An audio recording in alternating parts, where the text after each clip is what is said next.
നമ്മുടെ രാജ്യത്ത് ഒരു പാർലമെന്റിന്റെ ആവശ്യമുണ്ടോ? ഒരു ഓപ്പോസിഷൻ പാർട്ടിയുടെ ആവശ്യമുണ്ടോ? ലീഡർ ഓഫ് ഓപ്പോസിഷൻ ആവശ്യമുണ്ടോ? ആവശ്യമില്ല. ഗവൺമെന്റ് തന്നെ എല്ലാം തീരുമാനിച്ചാൽ മതി. അതാണ് ഇന്നലെ തെളിയിച്ചു കഴിഞ്ഞിട്ടുള്ളത്.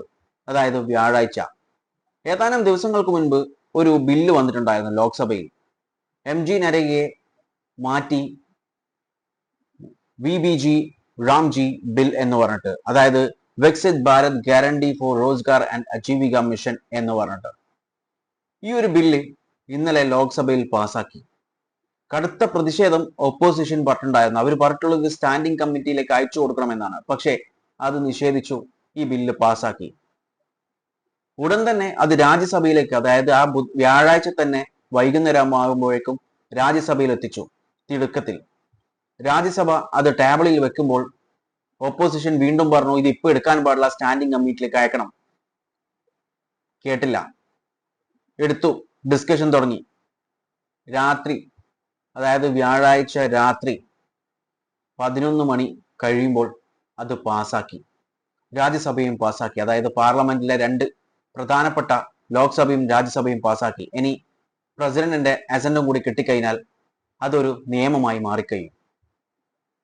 ഇവിടെ എന്തിനാണ് ഓപ്പോസിഷൻ? ഇതിൽ പല പ്രശ്നങ്ങളും ഓപ്പോസിഷൻ ലീഡർ ആയിട്ടുള്ള രാഹുൽ ഗാന്ധി ചൂണ്ടിക്കാണിച്ചിട്ടുണ്ട്. അതിൽ ഏറ്റവും പ്രധാനമായിട്ട് അദ്ദേഹം പറഞ്ഞിട്ടുള്ളത് വില്ലേജ്, റൂറൽ ഏരിയയിലെ ആളുകളുടെ, വർക്കേഴ്സിന്റെ ബാർഗെയിനിങ് പവർ നഷ്ടപ്പെടും. MG നരേഗ അത് കൊടുത്തിട്ടുണ്ടായിരുന്നു, എന്നാൽ ഇത് നഷ്ടപ്പെടുത്തുമെന്ന് പറഞ്ഞിട്ടുണ്ടായിരുന്നു. കാരണം ഈ ക്രോപ്പ് ഹാർവെസ്റ്റിംഗ് സീസണിൽ ആ 60 ദിവസം ഇവർക്ക് ജോലിയില്ല, ഗ്യാരണ്ടി ഇല്ല. അങ്ങനെ വരുമ്പോൾ അവർക്ക് പിന്നെ വേറെ വഴിയില്ല. അവർ ഈ അഗ്രികൾച്ചറൽ വർക്കിന് തന്നെ പോകേണ്ടി വരും. അതിന് നിർബന്ധിതരാകും. അത് എത്ര വില കൊടുത്താലും, ചെറിയ കൂലി കൊടുത്താലും അവർ അതിന് പോകണം. കാരണം അവർക്ക് ജീവിക്കണമെന്നുണ്ടെങ്കിൽ ആ വർക്കിന് പോകണം.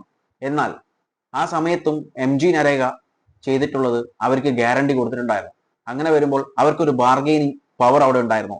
നിങ്ങൾ ഈ ജോലി തന്നിട്ടില്ലെങ്കിൽ ഞങ്ങൾ MG നരേഗ വർക്കിന് പോകുമെന്നുള്ളൊരു ആ ഒരു ബാർഗെയിനിങ് ഉണ്ടായിരുന്നു.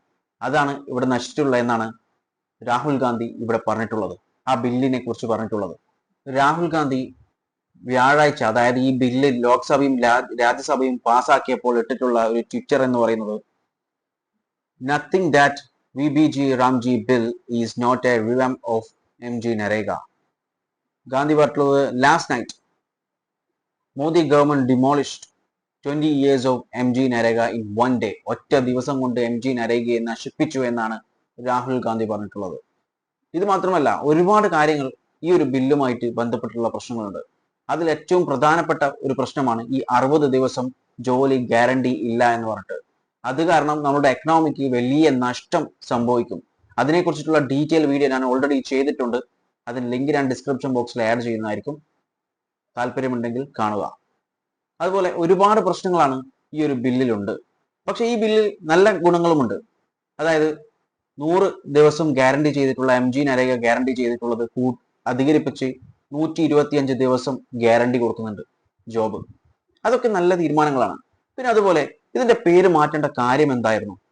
മഹാത്മാഗാന്ധിയുടെ പേര് അവിടെ വെച്ചിട്ട് തന്നെ ഈ മാറ്റങ്ങളൊക്കെ കൊണ്ടുവന്നു കഴിഞ്ഞാൽ എന്തായിരുന്നു പ്രശ്നം? ഈ മാറ്റങ്ങൾ എന്ന് പറയുമ്പോൾ ഈ 100 ദിവസത്തിൽ നിന്ന് 125 ദിവസം, അല്ലാതെ 60 ദിവസം ജോലി ഗ്യാരണ്ടി ചെയ്യുന്നില്ല. അതായത് ക്രോപ്പ് ഹാർവെസ്റ്റിംഗ് സീസൺ ആയിട്ടുള്ള 60 ദിവസം ജോലി നൽകില്ല, ഗ്യാരണ്ടി ഇല്ല എന്ന് പറയുന്നതല്ല. മറ്റു ഒരുപാട് നല്ല പ്രൊവിഷൻസ് ഈ ഒരു ബില്ലിലുണ്ട്. അതൊക്കെ വെച്ച് ഈ മഹാത്മാഗാന്ധിയുടെ പേര് തന്നെ അവിടെ വെച്ചിട്ട് ഈ ഒരു ബില്ല് കൊണ്ടുവന്നു കഴിഞ്ഞാൽ എന്തായിരുന്നു പ്രശ്നം? ഒരു പ്രശ്നവും ഉണ്ടായില്ല. പറഞ്ഞു വരുന്നത്, ഇവിടെ എന്തിനാണ് പാർലമെന്റ്? പാർലമെന്റ് നല്ല പ്രൊഡക്റ്റീവ് ആയിട്ടുള്ള ഡിസ്കഷൻസ് നടത്താൻ വേണ്ടിയിട്ടാണ്. പക്ഷെ പല ചോദ്യങ്ങൾക്കും, ഞാൻ പറഞ്ഞു, പല ചോദ്യങ്ങൾക്കും ഗവൺമെന്റിന് ഉത്തരമില്ല. ഈ ഒരു കേസിൽ തന്നെ, ഈ ഒരു ബില്ലിൽ തന്നെ എടുത്തു കഴിഞ്ഞാൽ, ഈ ബില്ലിൽ പല ചോദ്യങ്ങളും ചോദിച്ചിട്ടുണ്ട്. ഒരു ചോദ്യത്തിനും പ്രോപ്പർ ആയിട്ടുള്ള മറുപടി കൊടുത്തിട്ടില്ല.